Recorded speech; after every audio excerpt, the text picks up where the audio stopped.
Boa noite, minha gente. Eu sou o Walter Desidério Barreto, morador aqui na cidade de Barreto, São Paulo. E eu quero compartilhar com vocês aqui da rede social, somente o Facebook,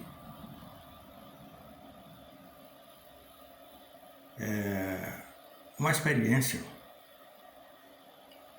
das Sagradas Escrituras que nos mostram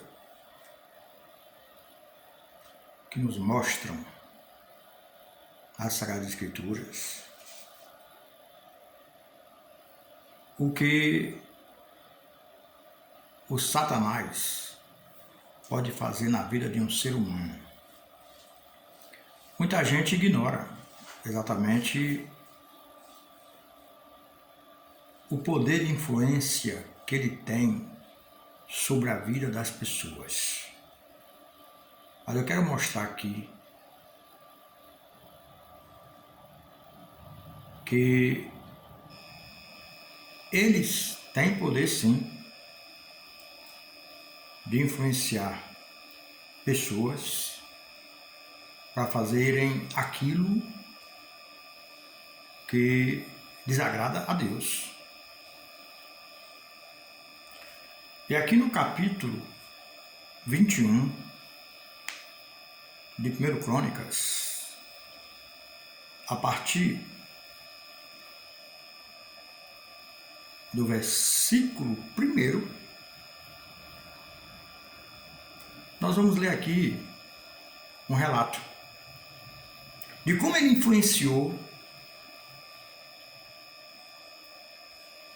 um dos maiores reis que existiu no mundo, que foi Davi. Davi era um homem temente a Deus, que durante toda a sua vida ele não apostatou da fé que ele tinha em Deus. Ele só cria em Deus, só confiava em Deus, só adorava a Deus e só servia a Deus. Por isso, ele foi um dos homens que procurou andar nos caminhos do Deus de Israel,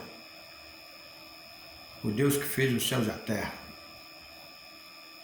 o Criador do universo. Ele teve os seus problemas também, teve os seus momentos de deslizes na vida, mas ele também foi um homem que teve a sensibilidade e a humildade de reconhecer seus erros diante de Deus e pedir-lhe perdão pelas suas faltas cometidas ao longo da sua vida, não somente como um servo de Deus, mas como uma autoridade máxima do povo de Israel.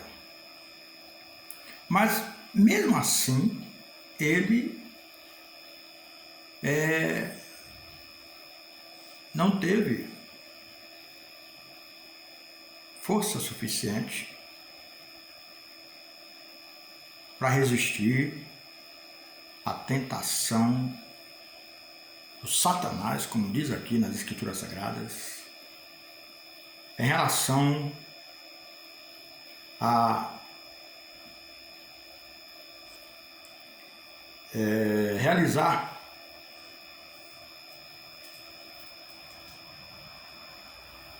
um censo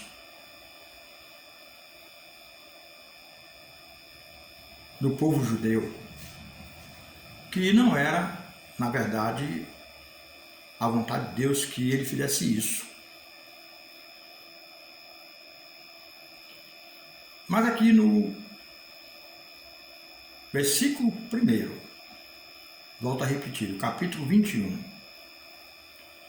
de 1 Crônicas, começa o relato de como Davi foi influenciado e o preço que ele pagou por ter realmente cedido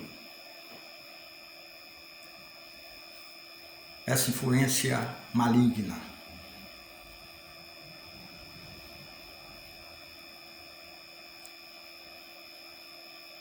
Que o diabo colocou na cabeça dele para cometer esse ato desagradável ao Senhor. Vejamos bem aqui. Então, levantou-se Satanás sobre Israel e incitou a Davi a numerar a Israel. E disse Davi a Joabe e aos ministros do povo: ide e contai a Israel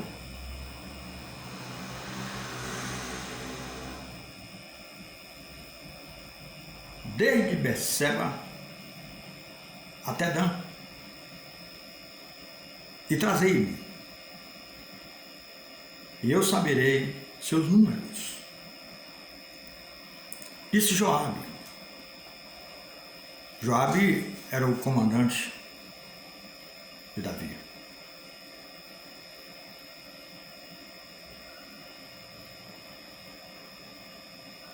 Disse Joabe: acrescente Deus sobre o seu povo aqui em 100 vezes mais.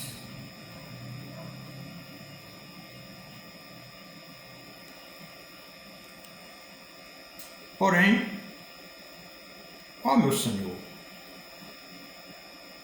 o rei, todos não são, todos eles servos de meu Senhor? Por que pedes isso, meu Senhor? Porque sobre Israel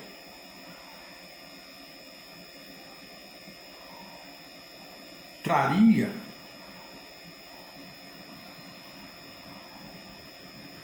ele culpa.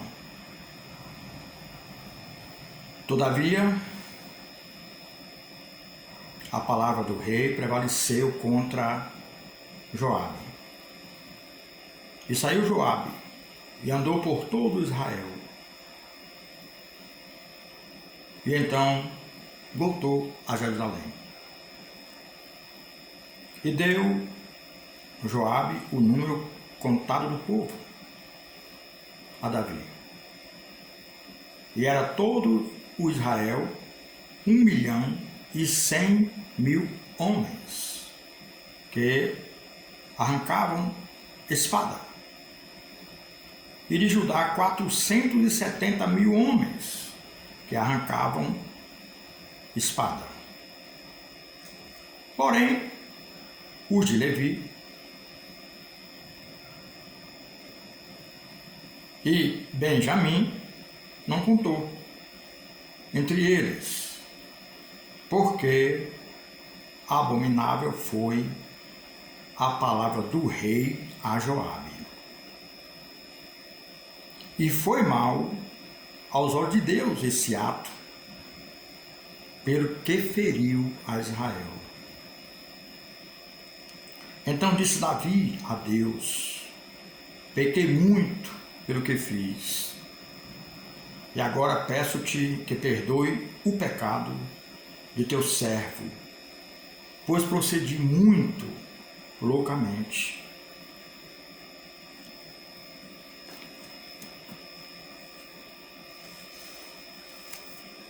E falou Deus a Gade, o vidente de Davi, e disse: quero fazer uma pausa aqui para explicar o que queria dizer naquele tempo do Velho Testamento, o que era vidente. Vidente não é isso que a gente vê hoje, pessoas que consultam mortos né?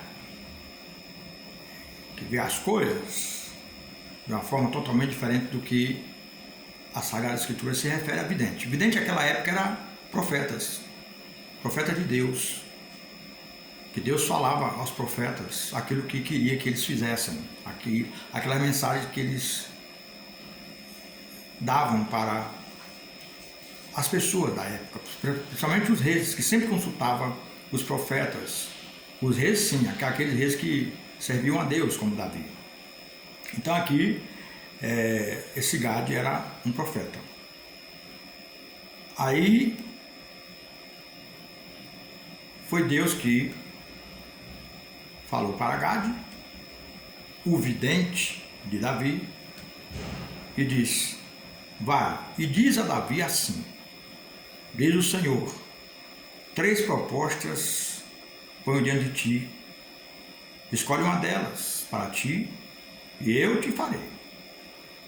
E tendo vindo Gade a Davi, disse-lhe: assim diz o Senhor, escolhe para ti, se 3 anos de fome, se 3 meses seja teu rosto consumido,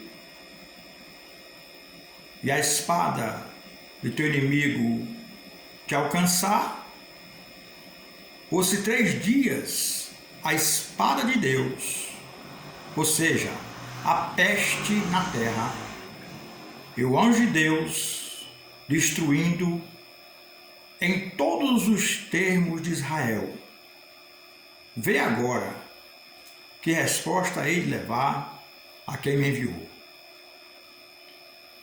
E respondeu Davi a Gade: encontro-me em muita angústia, que eu caia na mão de Deus, pois muitas são suas misericórdias, mas não caia eu na mão dos homens.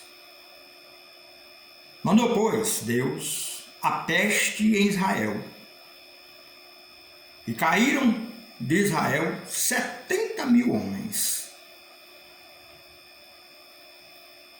E mandou Deus um anjo para destruir Jerusalém. E ao destruí-la, viu Deus, e se arrependeu do mal.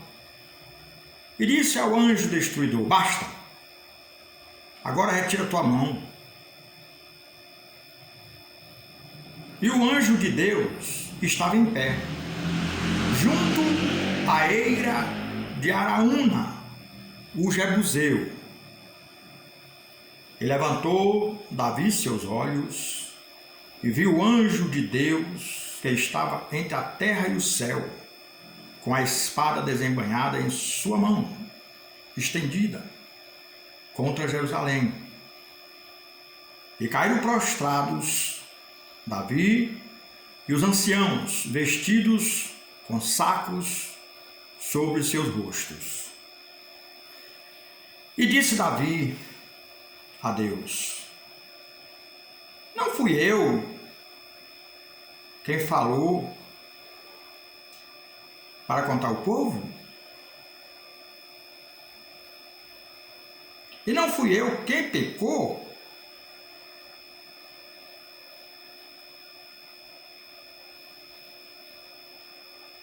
E o mal fiz? E esse rebanho, o que fez? Ah, Senhor meu Deus, seja a tua mão sobre mim e contra a casa de meu pai, e não para castigo de teu povo. E o anjo de Deus ordenou a Gade que dissesse a Davi para subir e levantar um altar a Deus na eira de Araúna, o Jebuseu. E subiu Davi pela palavra de Gade, que falou em nome de Deus. Virando-se Araúna, viu o anjo e seus 4 filhos que se esconderam. E Araúna estava debulhando o trigo. E veio Davi até Araúna. E olhou Araúna e viu a Davi. E saiu da eira e ajoelhou-se perante Davi, com o rosto em terra. Disse Davi a Araúna: dá-me este lugar da eira, e construirei nele um altar a Deus, com muita prata. Me dei para que a peste sobre o povo cesse.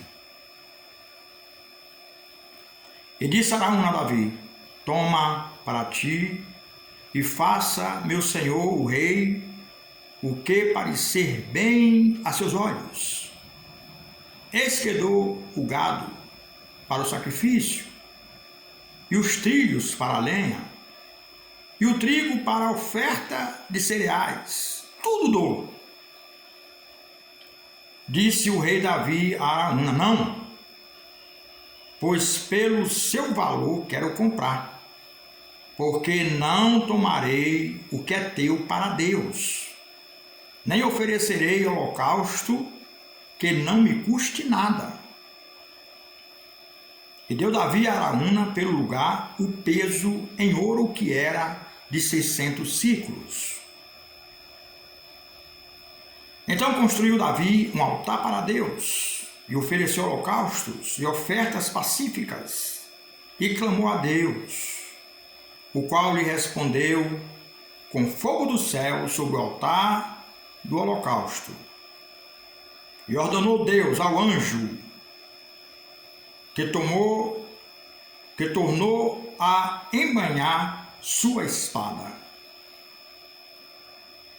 Naquele momento, quando viu Davi que lhe respondera a Deus na eira de Araúna, o jebuseu, sacrificou ali,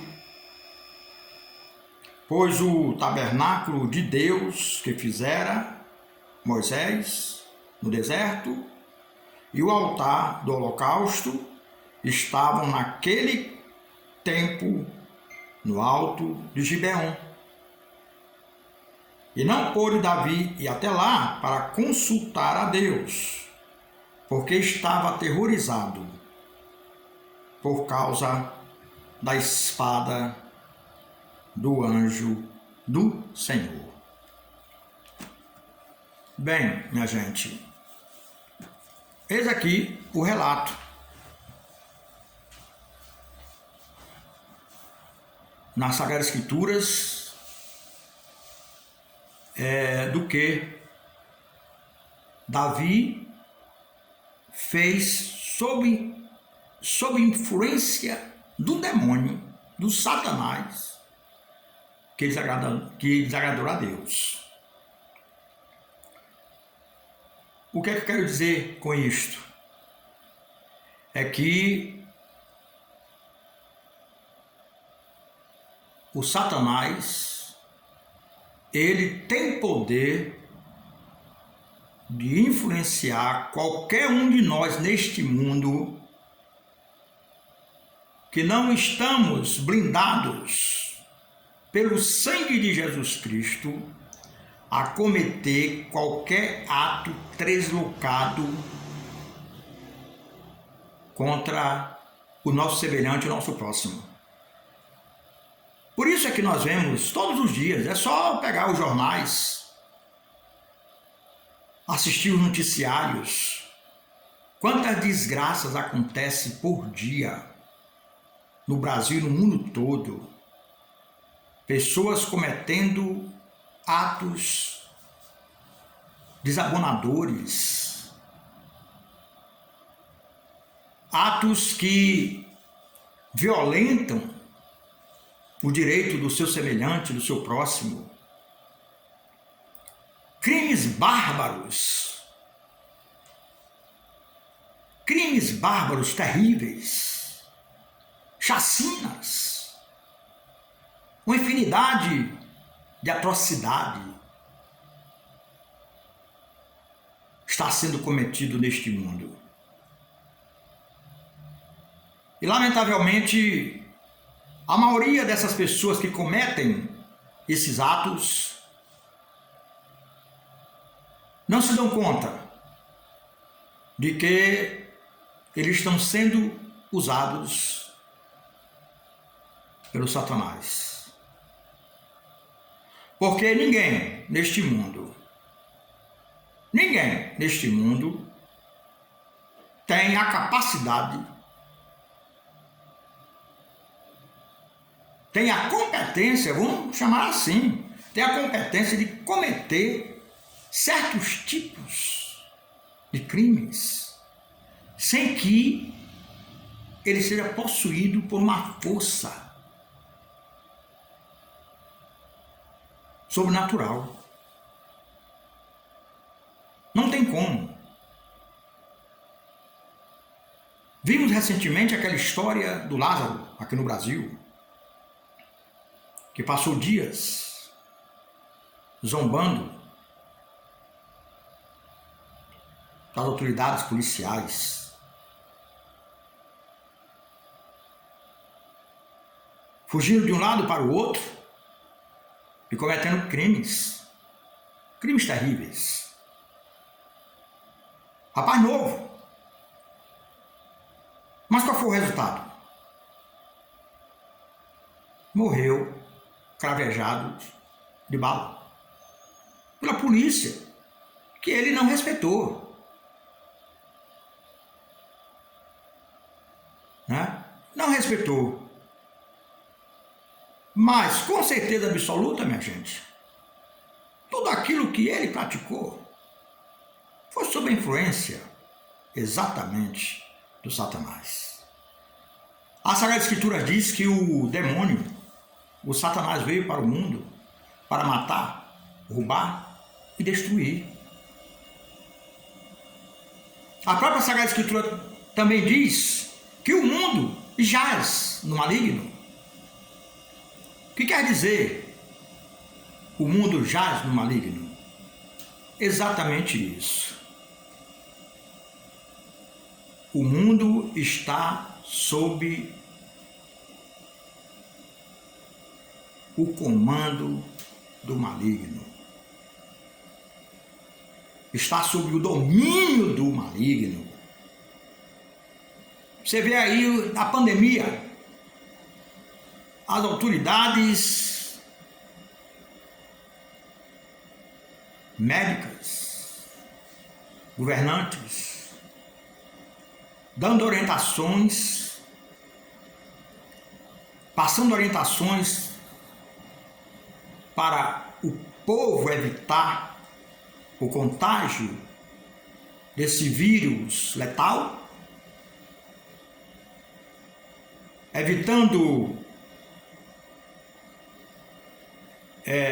aglomerações, usando máscara, para evitar exatamente o contágio pela saliva, né, de alguém conversando com outra pessoa. As autoridades fizeram, continuam fazendo todos os esforços, até fazendo lockdown, prendendo todo mundo em casa, né? Fica em casa. Foi a campanha que aconteceu não só no Brasil, mas em várias partes do mundo. E as pessoas, mesmo ouvindo as orientações, mesmo sabendo dos perigos, né, desta pandemia, desse Covid-19, né, vamos chamar de peste, como está aqui, que eu acabei de ler aqui, que Deus mandou uma peste para punir o povo de Israel pelo fato de Davi ter feito o censo, em uma desobediência a Deus. E aí o resultado foi exatamente, muita gente pagou por um erro de um rei que resolveu fazer um censo para saber a quantidade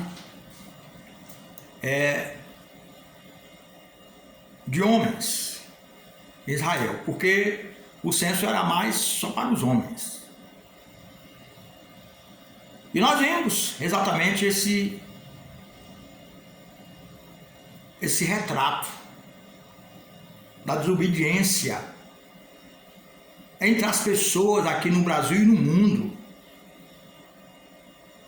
em relação aos cuidados que deveriam tomar em relação, volto a repetir, a esse vírus letal, que ninguém sabe ainda quando ele vai parar. Eu tenho o costume de conversar com meus amigos e dizer a eles que este vírus também tem um dedo de Deus e que só vai parar também quando Deus disser assim, para, porque Deus é o Senhor do universo. Ele está por trás de todas as coisas que acontecem neste mundo, tanto boas como ruins. Muita gente acha que não. E que, na verdade, esse vírus que nós estamos aí testemunhando, a tragédia que está acontecendo no seio das famílias, não é a primeira vez. E nem será a última. Desde que o mundo é mundo, que Deus permite que aconteça esse tipo de coisa no mundo para chamar a atenção dos seres humanos que Deus não está satisfeito com o comportamento nosso aqui no mundo, com a rebeldia que nós praticamos diante dos ensinamentos dele nas Escrituras Sagradas.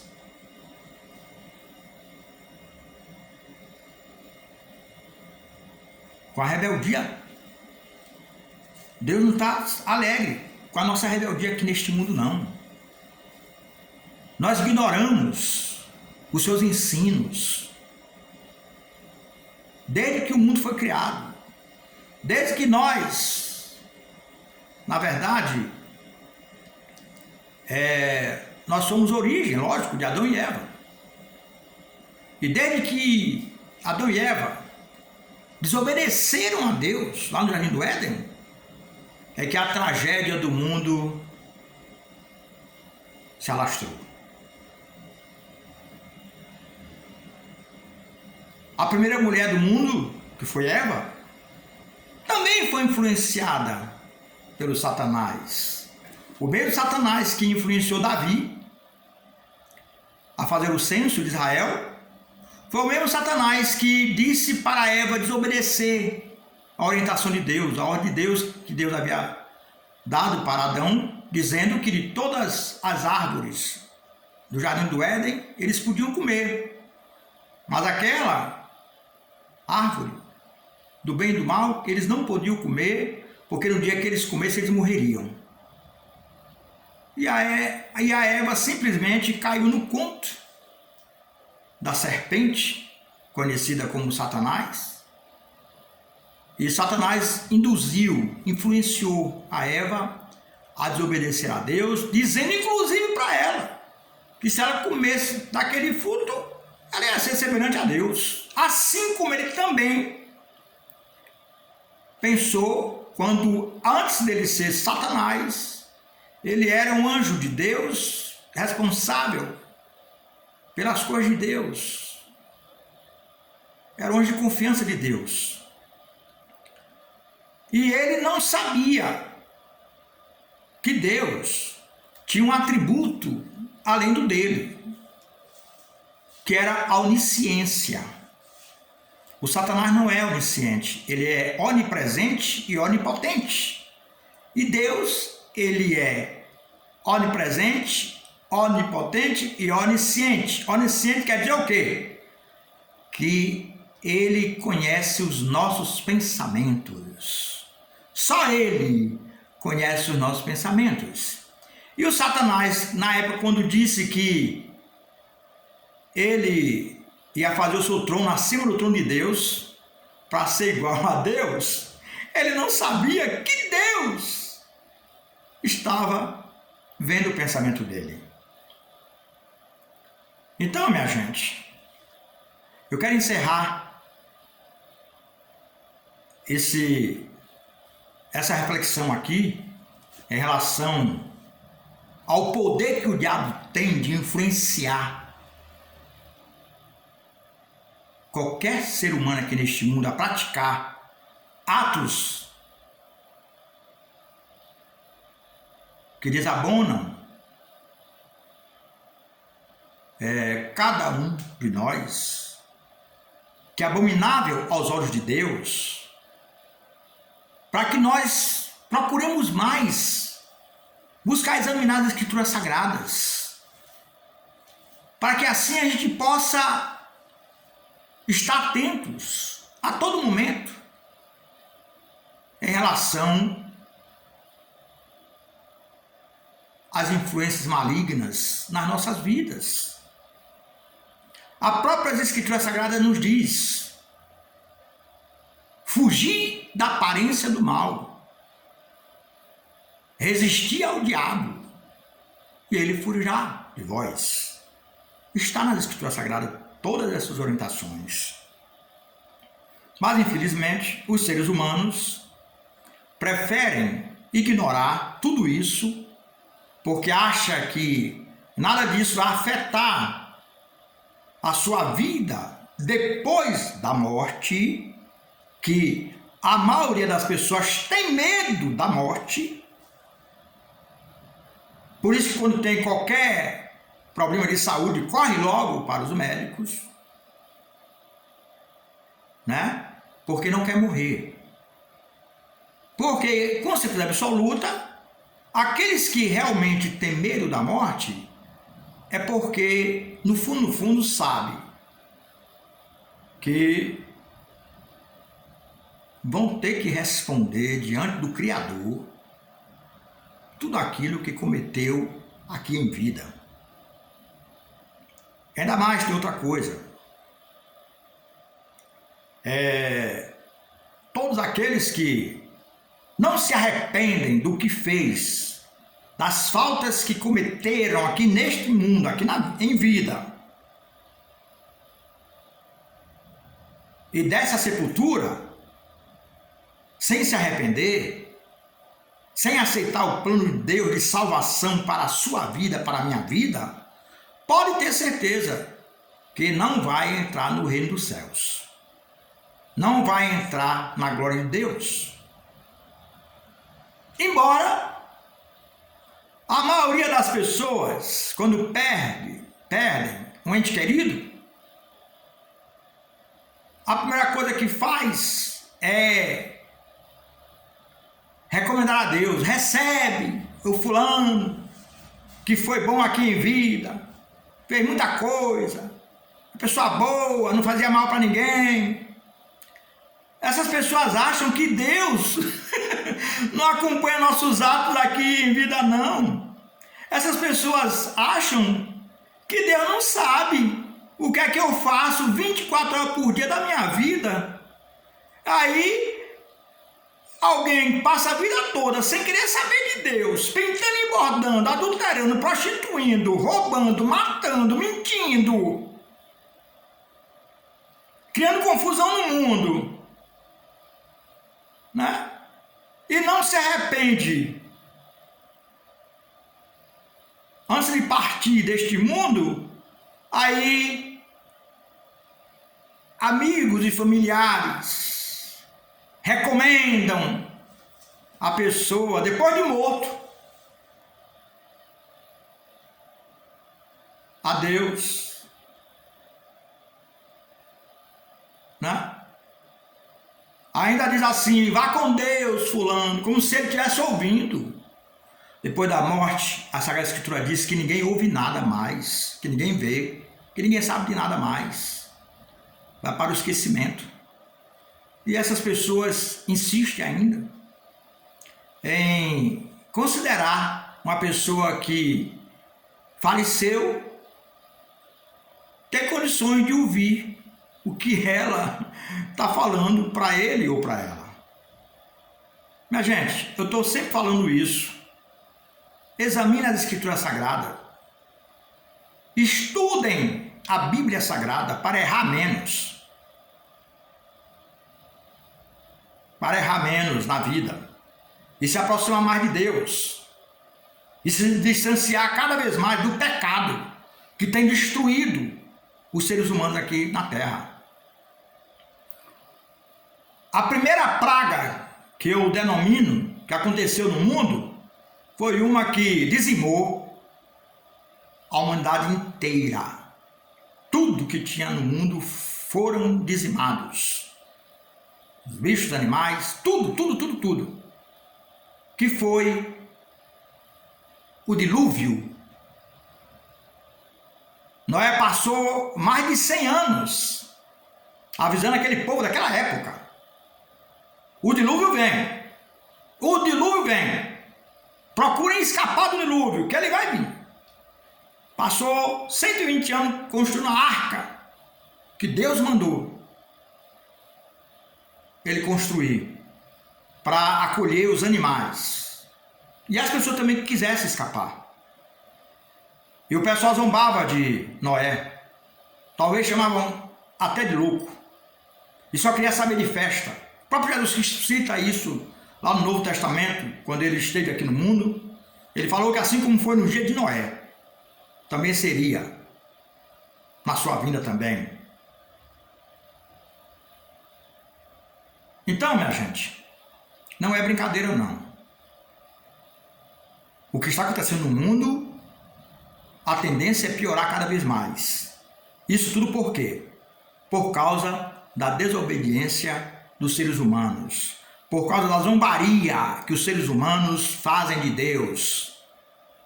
Não respeitam em momento nenhum a Deus. Misturam o sagrado com o profano. Nas festas. Fazem apologia ao demônio. Como aconteceu no carnaval passado. Que brincaram com o nome de Jesus Cristo. Colocaram um ator representando Jesus Cristo no carnaval. E o Satanás também, outro ator.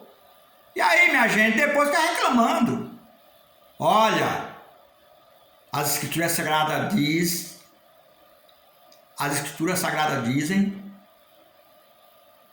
que de Deus não se zomba. Horrenda coisa é cair nas mãos do Deus vivo. Então, minha gente, não adianta ficar reclamando das coisas que estão acontecendo no mundo, não. Porque tem um motivo muito forte para acontecer as coisas ruins. Até a natureza está mudando o seu curso. Está sendo modificada. Até a natureza está mudando a sua forma aqui no mundo. A temperatura, o clima. A devastação das florestas, inclusive da Amazônia também, que compreende os estados do norte, está tudo sendo destruído. Isso tudo tem um motivo só: a rebeldia do ser humano, a falta de respeito do ser humano ao que o Criador do Universo, o Deus Todo-Poderoso, tem orientado a humanidade através da sua carta magna aos homens aqui na Terra, que é a Bíblia Sagrada, conhecida como Escrituras Sagradas. Então deixo aqui, neste momento, a minha orientação. Se prepare para partir deste mundo a qualquer momento. Não adianta você se preparar na última hora, não dá tempo. Na última hora que a gente estiver partindo deste mundo, conforme for o motivo, né, da sua partida, você não tem tempo de pensar em Deus e nem de pedir perdão a Ele. Então, por isso que a Sagrada Escritura diz que é para nós vigiarmos e orarmos. Vigiai e orai. Porque o vosso inimigo está bramindo ao redor de vós como um leão procurando a quem tragar. Então vamos procurar, minha gente, nos prostrar diante do Senhor. Não estou falando de religião, não.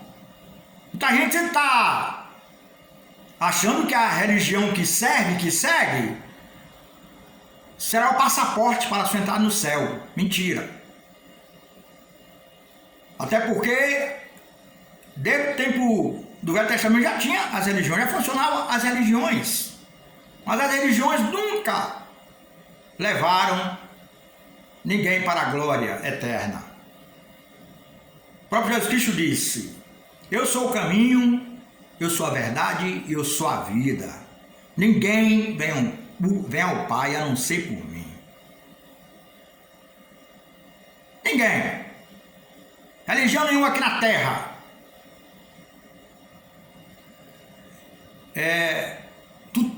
são tutoras de ser humano nenhum.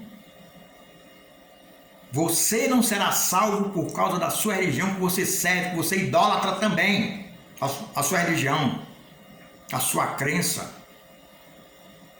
Você só será salvo através do novo nascimento em Cristo Jesus, como ele orientou a Nicodemos. Nicodemos, aquele que nascer da água do Espírito, não entrará no reino dos céus. Está lá em João capítulo 3. Examine lá. Então, minha gente, a minha palavra que eu tenho para todos meus queridos amigos aqui da rede social é esta: busquem a Deus o quanto é tempo. Não se iluda com as religiões e com os falsos líderes religiosos que estão espalhados pelo mundo, que o próprio Jesus Cristo nos alertou. Que surgirão muitos falsos profetas. E isso já está acontecendo. Então tome cuidado com esses falsos líderes religiosos que vivem ensinando coisas que não condizem com as Sagradas Escrituras. A exemplo de o termo igreja, que é usado muito há séculos, que muita gente acha que igreja é aquele espaço físico reservado para se reunirem, para adorar, louvar, engrandecer a Deus, orar a Deus. Não é verdade. Não é verdade. As Sagradas Escrituras nos dizem que a Igreja do Senhor e Salvador Jesus Cristo, ela foi edificada sob pessoas, e não sobre pedra nem barro, foi sobre pessoas. Essas pessoas são as pessoas que vêm de todo lado errado. É o criminoso, é o adulto, é a prostituta, tudo que não presta. Mas chega um momento que ela se arrepende, se converte a Jesus Cristo, transforma-se em nova criatura. E a palavra de Deus diz, a Escritura Sagrada diz, que quem está em Cristo, nova criatura é. Eis que tudo se fez novo, as coisas velhas já passaram. Ou seja, quem se converte a Jesus Cristo, muda de comportamento e de atitude. Torna-se uma nova criatura. E aí, a Sagrada Escritura diz que essas pessoas se transformam, passam a ser o templo vivo do Espírito Santo. Templo aí significa igreja. Igreja viva de Deus. 1 Coríntios 12, 27 diz que quando a pessoa se converte a Jesus Cristo, passa a ser o corpo de Cristo. E individualmente é membro do corpo de Cristo. Ou seja, eu não sou membro de nenhuma religião deste mundo. Eu sou membro do corpo de Cristo. Porque um dia eu era ímpio, eu era profano, eu era incrédulo. mas me converti ao Senhor e Salvador Jesus Cristo e a minha vida foi transformada e eu me tornei uma nova criatura. E aí, segundo as Sagradas Escrituras, eu passei a ser templo vivo do Espírito Santo, igreja viva do Senhor e membro do corpo de Cristo. E individualmente eu sou membro do corpo de Cristo e não de nenhuma religião aqui neste mundo. Porque quem for membro de qualquer religião aqui neste mundo não pode também entrar no céu, porque você tem que ser membro do corpo de Cristo. É isso que a Bíblia nos ensina, é isso que a Sagrada Escritura nos ensina. Aquele espaço que o pessoal chama de igreja não é espaço, aí chama-se congregação, onde se congrega exatamente as igrejas